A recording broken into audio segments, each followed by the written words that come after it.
नमस्ते, स्वागत है आप सभी का डीके कैरियर क्लासेस के यूट्यूब चैनल पर। साथियों, हम भारतीय संविधान एवं राज्य व्यवस्था पढ़ रहे हैं। तो इसके अंतर्गत जो आज हम पढ़ने वाले हैं वो हमारा चैप्टर संख्या होगी 12 और इसके अंतर्गत हम पढ़ेंगे संसदीय व्यवस्था। तो जो संसदीय व्यवस्थाएं हैं वो क्या क्या होती हैं वो हम देखेंगे।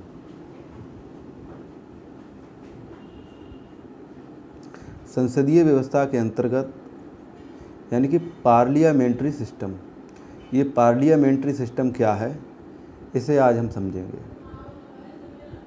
भारत का संविधान, ये जो अनुच्छेद इसमें 74 और 75 है, ये इसमें कारगर होगा। कह रहे हैं भारत का संविधान केंद्र और राज्य दोनों में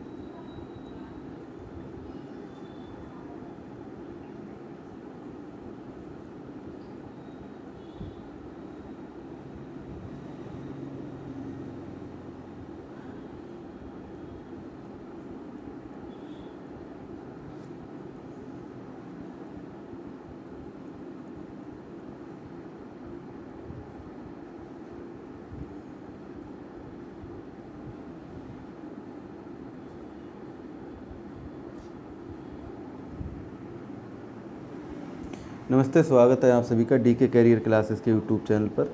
साथियों, आज हम 12वां चैप्टर प्रारंभ करेंगे।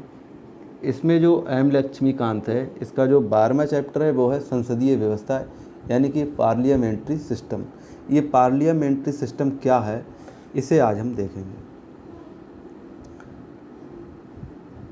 इसमें कह रहे हैं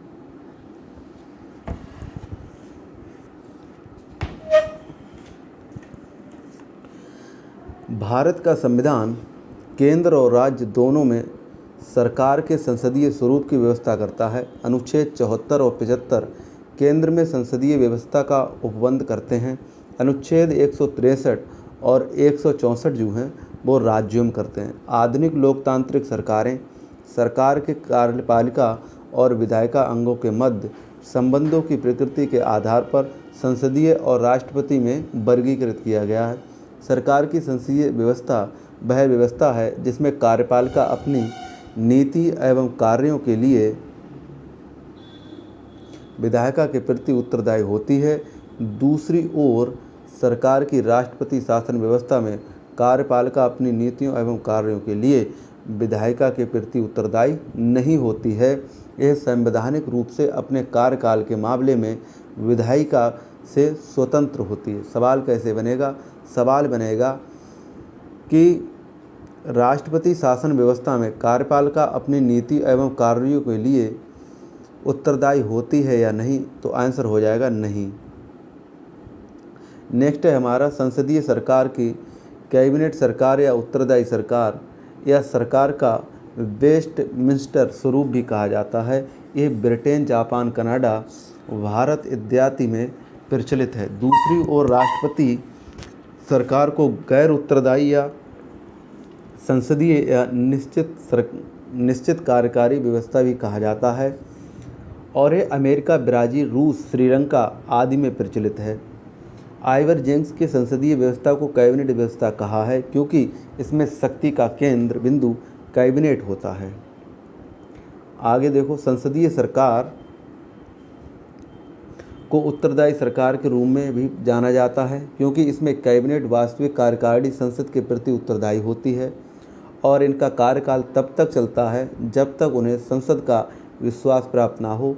संसदीय व्यवस्था का प्रादुर्भाव करने वाली ब्रिटिश संसद के उद्भव के उपरांत इसे सरकार का वेस्टमिंस्टर मॉडल भी कहा जाता है। प्रादुर्भाव का अर्थ होता है किसी चीज़ का प्रारंभ होना और आविर्भाव का अर्थ होता है किसी चीज़ का समाप्त होना, तो वही चीज़ है ये। इससे आगे है कि विगत में यानी कि बीते समय में ब्रिटिश संविधान एवं राजनीति विशेषज्ञों ने प्रधानमंत्री को कैबिनेट से संबंध के रूप में समानता के बीच प्रथम यानी कि प्रेमिस इंटर प्रेस कहा। हाल ही में प्रधानमंत्री की शक्तियां और स्थिति कैबिनेट में बढ़ी हैं। यह ब्रिटिश राजनीति प्रशासन व्यवस्था में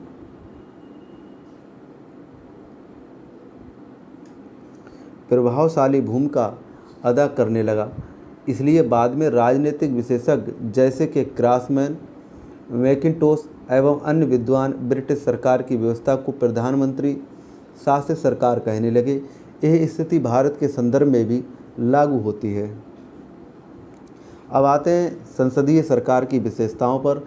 तो भारत में जो संसदीय सरकार की क्या विशेषताएं हैं, इनके बारे में हम समझेंगे।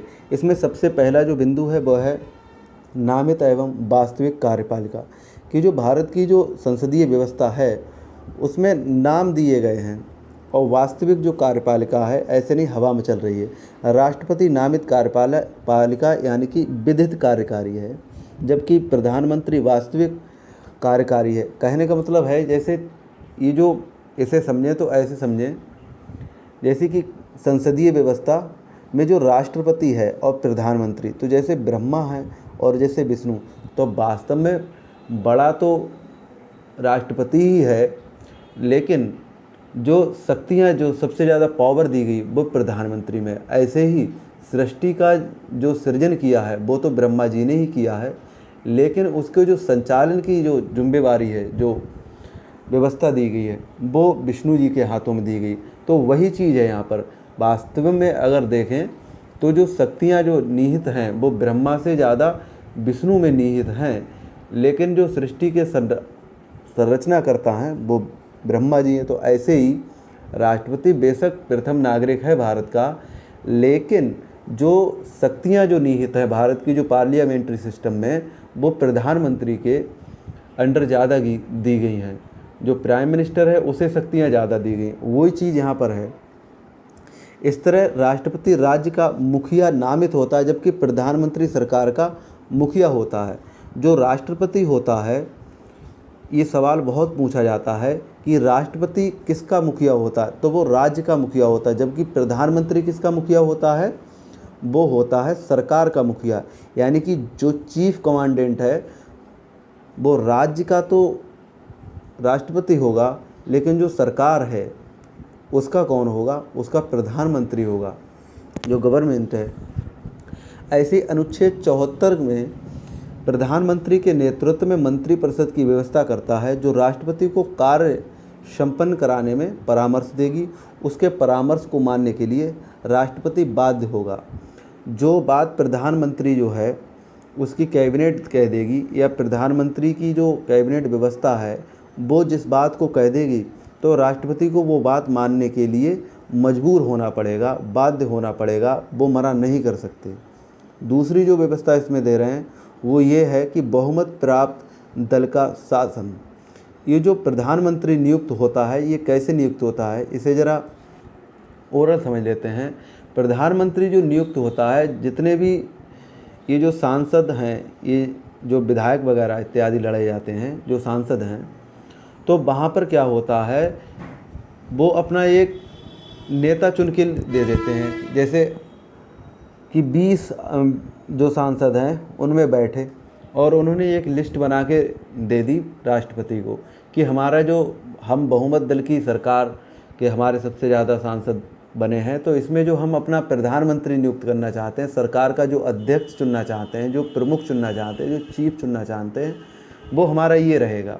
तो वो पूरी लिस्ट बाकायदा बना के प्रधानमंत्री की और उसके नीचे जो बने होते हैं उसके अन्य कैबिनेट मंत्री की जो लिस्ट है वो राष्ट्रपति को दे दी जाती है। फिर राष्ट्रपति उसके लिए मोहर लगा देता है और शपथ दिला देता है। तो ये चलता है ऐसे। अब यही चीज़ को उन्होंने पॉलिटी की भाषा में समझाया कि बहुमत प्राप्त दल का शासन। आपने सुना होगा गठबंधन की सरकार और बहुमत दल का शासन। तो जो गठबंधन की सरकार होती है उसमें एक से अधिक जो सरकारें मिलके बनाती हैं, वो भी अपना राष्ट्रपति के लिए लिख के देती हैं कि हम अपना प्रधानमंत्री ये नियुक्त करें। और जो बहुमत, बहु माने होता है सबसे ज़्यादा, मत माने होता है जो विजयी हुए हैं।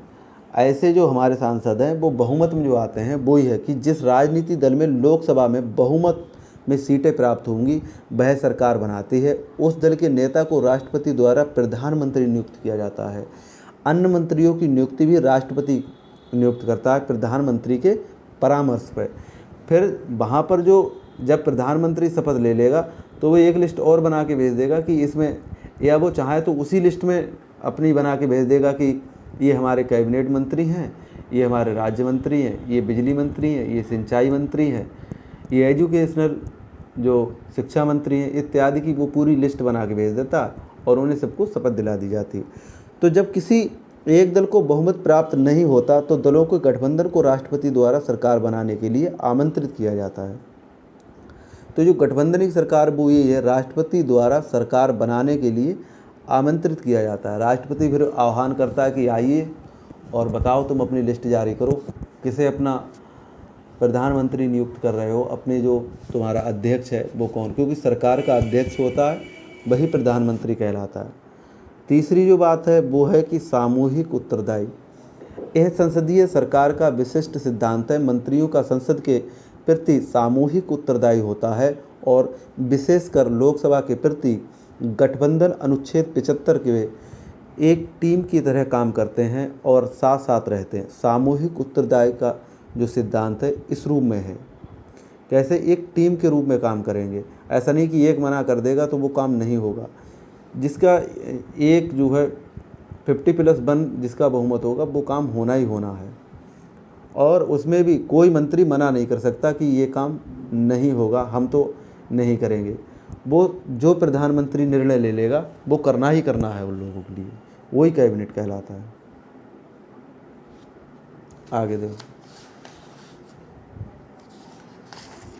आगे देखो इसमें कह रहे हैं प्रभावी होता है, अर्थात वही सर्वोपरि माना जाता है।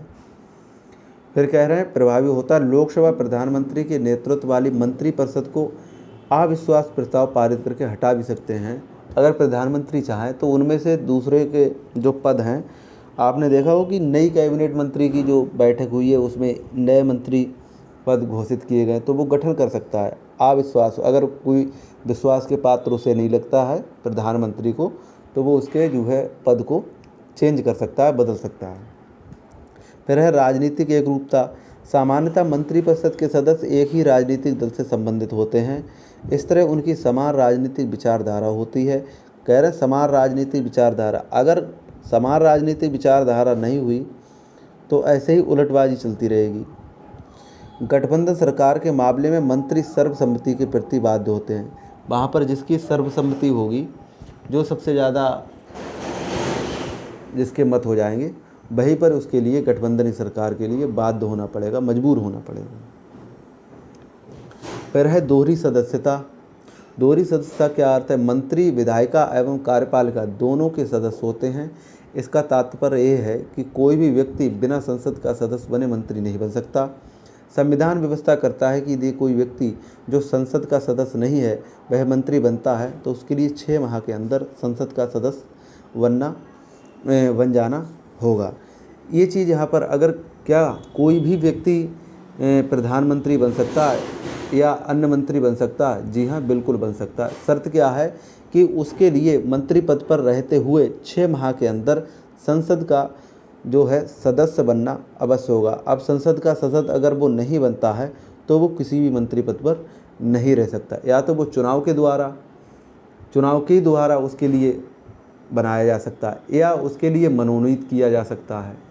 जैसे कला है और साहित्य है तो इन विषय से उठा सकते हैं, समाज सेवा है, यहाँ से अगर कोई उठाया जाता है तो वो मनोनीत किया जाता है, वो भी बन सकता है। फिर है प्रधानमंत्री का नेतृत्व। अब प्रधानमंत्री का जो नेतृत्व है, जो चीफ है, जो आगे चलेगा, सरकार की व्यवस्था में प्रधानमंत्री नेतृत्वकर्ता की भूमिका निभाता है। आपने देखा होगा कि आज प्रधानमंत्री भाषण देंगे तो उस भाषण को सारे जो नेता होते हैं वो बहुत गौर से सुनते हैं और प्रधानमंत्री की बात जहाँ पर होती है वो बहुत ध्यान लगा के सुनी जाती है और उस बात में दम होती है, ऐसा माना जाता है और ऐसा होता भी है। मंत्री कुछ भी कहते रहते हैं। अभी जैसे ये अपना मामला चल रहा है, ये अग्निपथ का 4 साल वाली जो नौकरी का, तो उसमें भी यही बात कह रहे हैं। अभी कोई भी ये मंत्री कुछ भी कहते रहें, इनकी बात पर कोई ध्यान नहीं देगा। अगर प्रधानमंत्री अगर इस बात को कह दे तो इस बात पे बहुत लोड लिया जाए। तो वही बात है कि सरकार की व्यवस्था में प्रधानमंत्री कैसा होता है? नेतृत्वकर्ता की भूमिका निभाता है। वह मंत्रिपरिषद का, संसद का और सत्तारूढ़ दल का नेता होता है। इन क्षमताओं में सरकार के संचालन में एक महत्वपूर्ण एवं अहम भूमिका का निर्वहन करता है।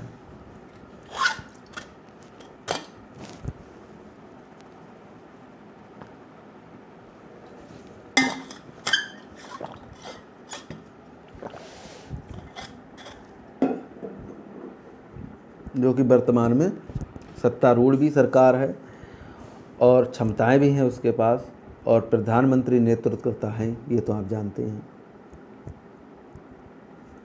इसके लिए आम भाषा में भक्त कहते हैं, पढ़े लिखे हुई भाषा में उसके लिए कहेंगे कि अंधानुकरण, यानी कि जो भक्ति है वो ना करो, अंधानुकरण है वो भी मत बन के रहो। फिर है निचले सदन का विघटन। संसद के निचले सदन यानी कि लोकसभा को प्रधानमंत्री की सिफारिश के बाद राष्ट्रपति द्वारा विघटन किया जा सकता है। दूसरे शब्दों में प्रधानमंत्री मंत्रिपरिषद का कार्यकाल पूर्ण होने से पूर्व नए चुनाव के लिए राष्ट्रपति से लोकसभा का विघटन की सिफारिश कर सकता है। इसका तात्पर्य है कि किसी संसदीय व्यवस्था में कार्यकारिणी को कार्यपालिका का विघटन करने का अधिकार है। अब है गोपनीयता। मंत्री गोपनीयता के सिद्धांत पर काम करते हैं। अपनी कार्यवाहियों, नीतियों और निर्णयों की सूचना नहीं दे सकता। अपना कार्य ग्रहण करने से पूर्व गोपनीयता की शपथ लेते हैं। मंत्रियों को गोपनीयता की शपथ राष्ट्रपति दिलवाते हैं। तो यहाँ पर जो हमने 8 जो बातें समझी संसदीय व्यवस्था में, उसमें हमने समझी सबसे पहले जो है नामित एवं वास्तविक कार्यपालिका, फिर इसमें जो विशेषताएं हैं ये संसदीय व्यवस्था की, और दूसरा है बहुमत प्राप्त दल का नेता होगा, सामूहिक उत्तरदायी होगा यानी कि टीम वर्क का कार्य करेगा, और राजनीतिक एक रूपता में वो होगा। दोहरी सदस्यता उसमें ली जाएगी, लोकसभा का विधायिका की वो सदस्य होगा और कार्यपालिका दोनों को सदस्य होगा। प्रधानमंत्री इसके जो है नेतृत्वकर्ता होंगे, और निचले सदन का विघटन भी वो कर सकता है। कौन? प्रधानमंत्री की सलाह पर राष्ट्रपति। और गोपनीयता यानी कि कहते नहीं ये हमारा प्राइवेट मामला है, तो वही चीज़ है गोपनीयता की जो शर्तें हैं वो। अब इससे आगे अगर बात करें तो वो हो जाता है राष्ट्रपति शासन की विशेषताएं। आपने सुना होगा कि राष्ट्रपति शासन लग गया है, तो राष्ट्रपति शासन क्या होता है वो ज़रा समझते हैं। राष्ट्रपति शासन व्यवस्था की जो विशेषताएं, भारतीय संविधान के विपरीत अमेरिकी संविधान सरकार में राष्ट्रपति शासन की व्यवस्था करता है। अमेरिकी राष्ट्रपति शासन व्यवस्था वाली सरकार की जो विशेषताएं हैं वो क्या क्या हैं उन्हें ज़रा समझते हैं।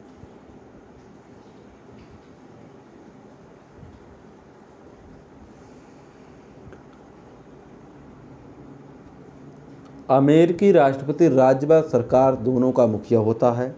एक राज्य का प्रमुख होने के नाते उसे राजकीय स्थिति प्राप्त होती है, और एक सरकार का मुखिया होने के नाते वह सरकार के कार्यकारी अंगों का नेतृत्व करता है।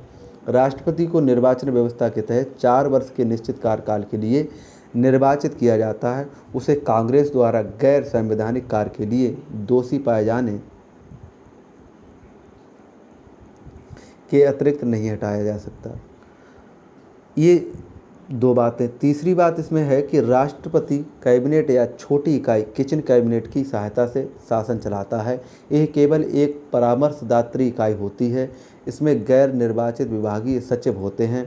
इन चयन एवं नियुक्ति इनका जो चयन होता है वो राष्ट्रपति करता है, नियुक्ति भी राष्ट्रपति करता है, और ये केवल उसके प्रति उत्तरदायी होते हैं और उसी के द्वारा किसी भी समय उन्हें हटाया जा सकता है।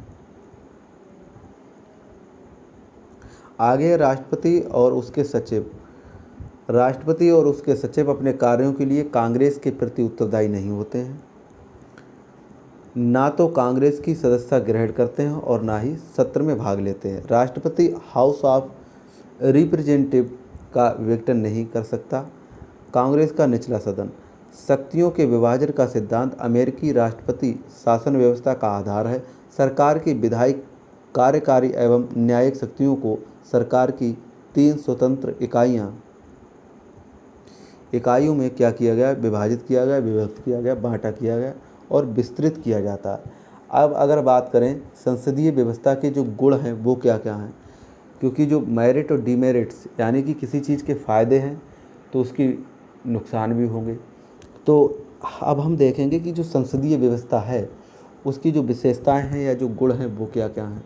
तो जो संसदीय व्यवस्था है उसका जो पहला जो गुण है वो है विधायिका एवं कार्यपालिका के मध्य सामंजस्य की व्यवस्था। ये क्या होती है? ये होती है कि संसदीय व्यवस्था को सबसे बड़ा लाभ ये है कि सरकार के विधायी एवं कार्यकारी अंगों के बीच सहयोग एवं सहकारी संबंधों को सुनिश्चित करता है। कार्यपालिका विधायिका का एक अंग है और दोनों अपने कार्यों में स्वतंत्र हैं। परिणाम स्वरूप इन दोनों अंगों के बीच विवाद के बहुत कम अवसर होते हैं। उत्तरदायी सरकार दूसरे नंबर पर।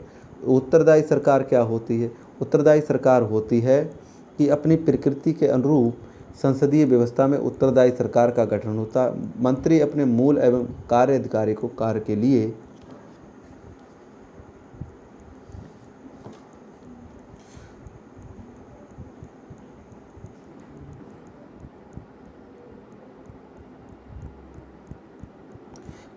लिए संसद के प्रति उत्तरदायी होते हैं। संसद मंत्रियों पर विभिन्न तरीकों जैसे प्रश्नकाल, चर्चा, स्थगन प्रस्ताव एवं अविश्वास प्रस्ताव इत्यादि के माध्यम से नियंत्रण रखती है। अभी ये जो हम एम लक्ष्मीकांत पढ़ रहे हैं ये ऐसे ही पढ़ते चले जा रहे हैं, समझ रहे हैं, लेकिन इसमें जो प्रश्नकाल है, चर्चा है, स्थगन है, प्रस्ताव है, अविश्वास प्रस्ताव आदि, इसका जो निचोड़ है ये हम आपको लिख के बिल्कुल पढ़ाएंगे व्हाइट बोर्ड पे। तो अभी इसके लिए ऐसे ही समझते हैं, माध्यम से नियंत्रण रखती है। फिर आगे ये है कि निरंकुशता का प्रतिषेध। इस व्यवस्था के तहत कार्यकारी एक समूह में निहित रहती है जिसे मंत्रिपरिषद कहा जाता है, ना कि एक व्यक्ति में। यानी कि जो व्यवस्था है वो एक मंत्रिपरिषद जो है उसमें निहित है। किसी व्यवस्था का होना मंत्री की जो परिषद है, मंत्री की जो सभी सदस्य हैं उसमें निहित है, ना कि किसी एक व्यक्ति में। यह प्राधिकृत व्यवस्था कार्यपालिका की निरंकुश प्रवृत्ति पर रोक लगाती है, अर्थात कार्यकारिणी संसद के प्रति उत्तरदायी होती है और उसे अविश्वास प्रस्ताव के माध्यम से हटाया भी जा सकता है। आगे है चौथे नंबर पे, वो है वैकल्पिक सरकार की व्यवस्था। वैकल्पिक सरकार की व्यवस्था सत्तारूढ़ दल के बहुमत खो देने पर राज्य का मुखिया यानी कि जो राष्ट्रपति है विपक्षी दल को सरकार बनाने के लिए आमंत्रित करता है। इसका तात्पर्य यह है कि नए चुनाव के बिना भी वैकल्पिक सरकार का गठन हो सकता है। इस तरह डॉक्टर जेनिंग्स कहते हैं विपक्ष का नेता वैकल्पिक प्रधानमंत्री है। ये बात सही है कि जो विपक्ष जब तक तगड़ा नहीं होगा तब तक जो सत्तारूढ़ सरकारें हैं वो अपने ही घमंड में चूर रहेंगी, जो कि वर्तमान में आप देख ही रहे हैं। विपक्ष तगड़ा नहीं है, इसलिए सरकार का होना बहुत अच्छी बात है, लेकिन विपक्ष का तगड़ा यानी कि टक्कर देने वाला भी होना बहुत ज़रूरी होता है लोकतंत्र में। फिर है व्यापक प्रतिनिधित्व। संसदीय व्यवस्था में कार्यपालिका लोगों के समूह से गठित होती है। उदाहरण के लिए मंत्री लोगों का प्रतिनिधित्व। इस प्रकार का ये संभव है कि सरकार के सभी वर्गों एवं क्षेत्रों का प्रतिनिधित्व। प्रधानमंत्री मंत्रियों का चयन करते समय इस बात का ध्यान रखेंगे। अब ये तो हमने जो विशेषताएं थी वो पढ़ी, तो जो विशेषताएं ही इसमें विधायिकी एवं कार्यपालिका के जो मध्य सामंजस्य है। दूसरा है उत्तरदायी सरकार। तीसरा है निरंकुशता का जो प्रतिषेध है कि जो सरकारें हैं वो निरंकुश नहीं रह सकती हैं, उनमें अंकुश लगा हुआ है। वैकल्पिक सरकार की व्यवस्था भी है और व्यापक प्रतिनिधित्व, ये 5 चीज़ें हो जाती हैं। अब ये किसी संसदीय व्यवस्था की हमने ये विशेषताएं देखी। अब हम इनके जो दोष हैं उन्हें देख सकते हैं। तो जो दोष हैं वो क्या क्या हैं संसदीय व्यवस्था कह रहे हैं, इसके जो गुण के बावजूद भी संसदीय व्यवस्था में कई दोष भी हैं। तो पहला है अस्थिर सरकार। अस्थिर सरकार क्या है? संसदीय व्यवस्था स्थायी सरकार की व्यवस्था नहीं करती, इसकी कोई गारंटी नहीं, कोई सरकार अपना कार्यकाल पूरा करेगी। मंत्री बहुमत की दया पर इस बात के लिए निर्भर होता है कि वे अपने कार्यकाल को नियुक्त रख सकते हैं। अविश्वास प्रस्ताव या राजनीतिक दल परिवर्तन या बहुदलीय गठबंधन सरकार को अस्थिर कर सकता है। उदाहरण समझो, मोरारजी देसाई और चौधरी चरण सिंह, पीवी सिंह और चंद्रशेखर और देवगौड़ा और के गुजराल के नेतृत्व वाली सरकारें इसका उदाहरण हैं। इनमें क्या हुआ, ये सरकारें गिरती चली गईं। नीतियों की निश्चितता का अभाव। इसमें जो नीति हैं उनकी कोई निश्चितता नहीं है, वो अनिश्चित है। संसदीय व्यवस्था के दीर्घकालीन नीतियां लागू नहीं हो पाती हैं क्योंकि सरकार के कार्यकाल की अनिश्चितता बनी रहती है। सत्तारूढ़ दल में परिवर्तन से सरकार की नीतियां परिवर्तित हो जाती हैं। उदाहरण के लिए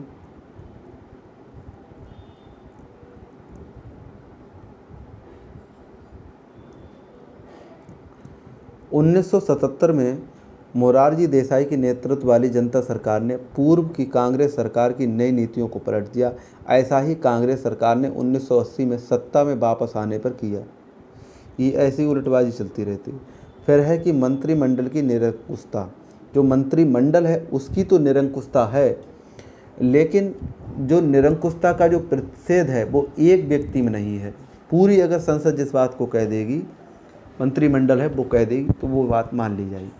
सत्तारूढ़ पार्टी को संसद में पूर्ण बहुमत प्राप्त होता है तो कैबिनेट निरंकुश हो जाती है और वह लगभग असीमित शक्तियों की तरह कार्य करने लगती है। H.J. लास्की कहते हैं कि संसदीय व्यवस्था कार्यकारिणी को तानाशाही का अवसर उपलब्ध करा देती है।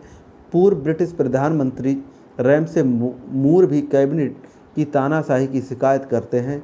इंदिरा गांधी एवं राजीव गांधी का काल भी इसका गवाह है। उतने टाइम ये बहुत ज़्यादा आग उगल रहे थे। फिर है शक्ति का पृथक्करण के विरुद्ध। जो शक्तियां हैं उनका जो है विभाजन नहीं हो सकता, इसके विरुद्ध ये संसदीय व्यवस्था है। क्या है कि संसदीय व्यवस्था में विधायिका एवं कार्यपालिका एक साथ और अविभाज्य है, बटी हुई नहीं है। कैबिनेट विधायिका एवं कार्यपालिका दोनों की नेता होती है।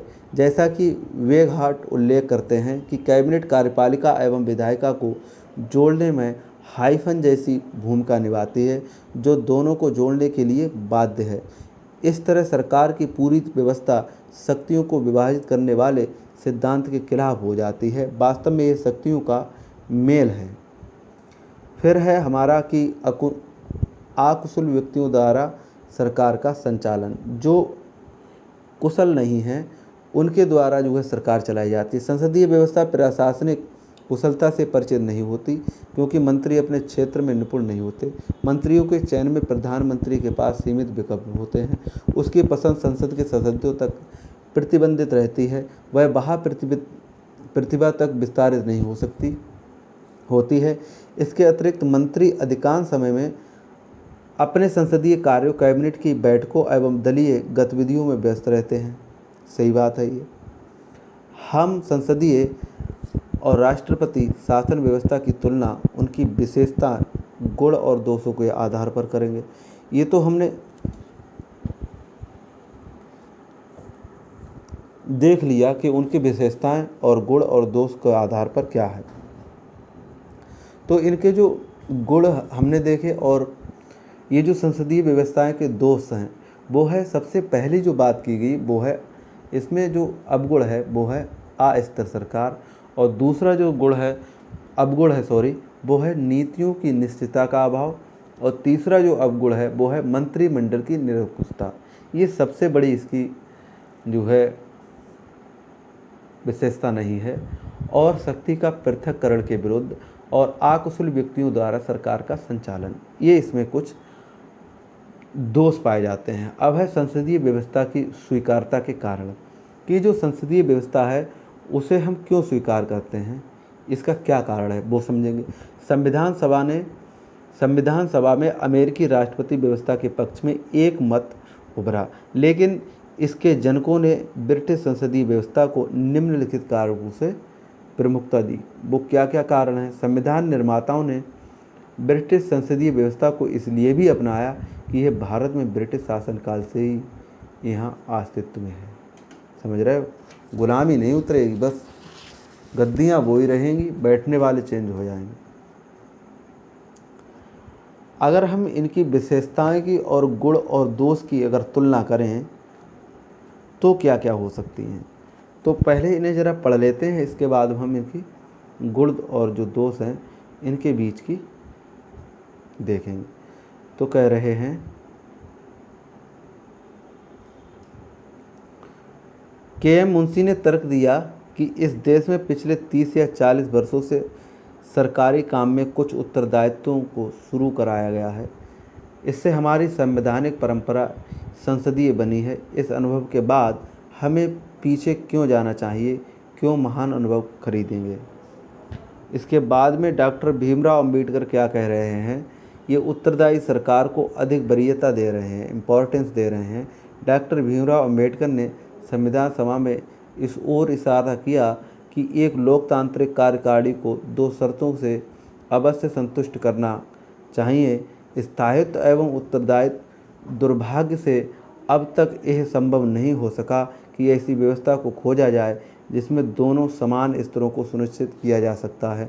अमेरिकी व्यवस्था ज़्यादा स्थायित्व देती है लेकिन कम उत्तरदायी है।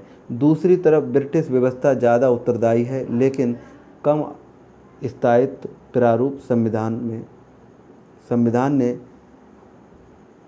कार्यपालिका की संसदीय व्यवस्था की सिफारिश करते हुए स्थायित्व की तुलना में उत्तरदायी की अधिक वरीयता दी गई है। फिर तीसरे नंबर पर जो इसकी बात आ रही है वो है कि विधायिका एवं कार्यपालिका के टकराव को रोकने की आवश्यकता। की जो विधायिका है और जो कार्यपालिका, जो सरकार है और जो विधि बनाने की जो व्यवस्था है, इसमें टकराव ना हो जाए। संविधान निर्माता चाहते थे कि विधायिका एवं कार्यपालिका के बीच टकराव को नकारा जाए, जो कि अमेरिकी राष्ट्रपति प्रणाली में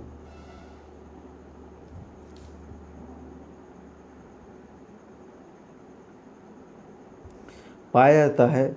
उन्होंने सोचा कि एक प्रारंभिक लोकतांत्रिक सरकार के इन 2 घटकों के बीच संघर्ष को और स्थायी खतरे को वहन नहीं किया जा सकता। वे चाहते हैं कि एक ऐसी सरकार बने जो देश को चहुमुखी विकास के लिए अनुकूल हो। फिर है भारतीय समाज की प्रकृति।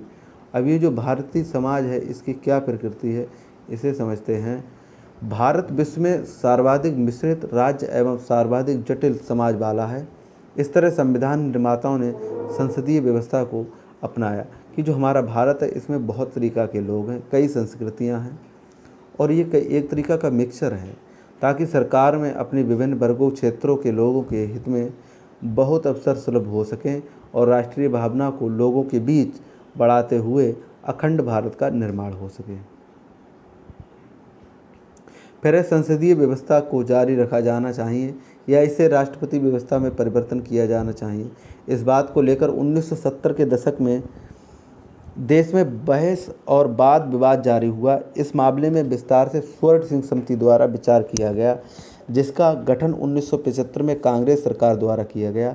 समिति का मत था कि संसदीय व्यवस्था अच्छा कर रही है और इस तरह इसकी कोई ज़रूरत नहीं है, इसको राष्ट्रपति शासन व्यवस्था में परिवर्तन किया जाए। समझ रहे हो बात को? तो ये चीज़ हो गई। अब हम देखते हैं कि इसकी जो विशेषताएं हैं और इसके गुण और दोष हैं उनमें अंतर जरा देखते हैं।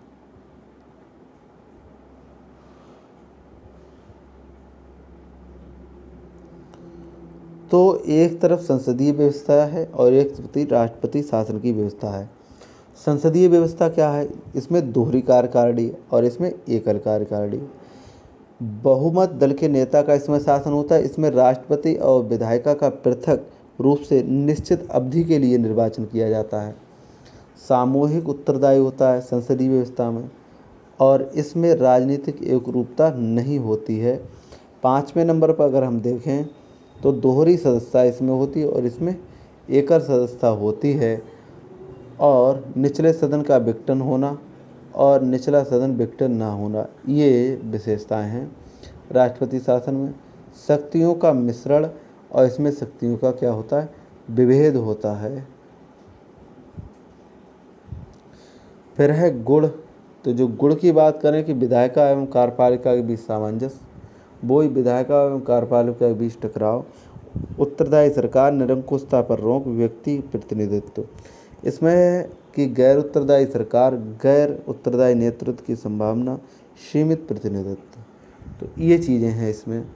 आगे अगर देखें तो आगे भारतीय दंड एवं ब्रिटिश मॉडल में विभेद। जो भारतीय जो दंड है और जो ब्रिटिश मॉडल में जो विभेद है, जो अंतर है, वो क्या है वो ज़रा समझते हैं। भारतीय ब्रिटिश मॉडल में विभेद। इसमें ये कह रहे हैं भारत सरकार में संसदीय व्यवस्था को विस्तृत रूप से ब्रिटिश संसदीय व्यवस्था पर आधारित, यद्यपि ये भी ब्रिटिश पद्धति की नकल नहीं कर रही, यह उसे निम्नलिखित मामलों पर से कैसी है अलग है।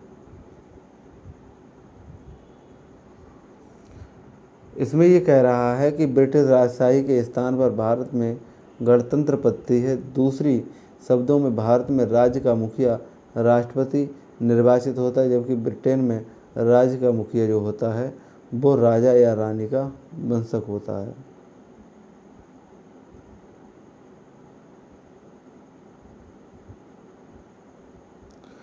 फिर दूसरे नंबर कह रहे हैं ब्रिटिश व्यवस्था में संसद की इस प्रभुता को सिद्धांत आधारित कि जब भारत में संसद सर्वोच्च नहीं है और शक्तियों पर प्रतिबंध है, क्योंकि यह एक लिखित संविधान, संघीय व्यवस्था, न्यायिक समीक्षा और मूल अधिकार हैं।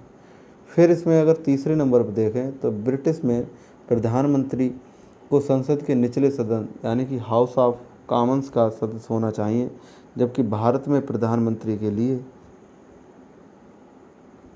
संसद के दोनों सदनों में से किसी एक का सदन होना आवश्यक है। सामान्यतः ब्रिटेन में संसद सदस्य बतौर मंत्री नियुक्त किए जाते हैं। भारत में जो व्यक्ति संसद सदस्य नहीं है वो भी उसे भी अधिकतम 6 माह तक की अवधि के लिए बतौर मंत्री नियुक्त किया जा सकता है। 6 नंबर की अगर हम बात करें तो ब्रिटिश में मंत्रियों की कानूनी जिम्मेदारी होती है, जबकि भारत में ऐसी कोई व्यवस्था नहीं है कि ब्रिटिश के विपरीत भारत के मंत्री को राज्य के मुखिया के रूप में कार्यपालिका में प्रति हस्ताक्षर करना जरूरी होता है। कैबिनेट ब्रिटिश कैबिनेट व्यवस्था में छाया कैबिनेट, शैडो कैबिनेट एक अनोखी संस्था है। इस विपक्ष पार्टी द्वारा गठित किया जाता है ताकि सत्तारूढ़ दल के साथ संतुलन बना रहे और अपने सदस्यों को प्रभावी मंत्रालय कार्यों के लिए तैयार किया जा सके।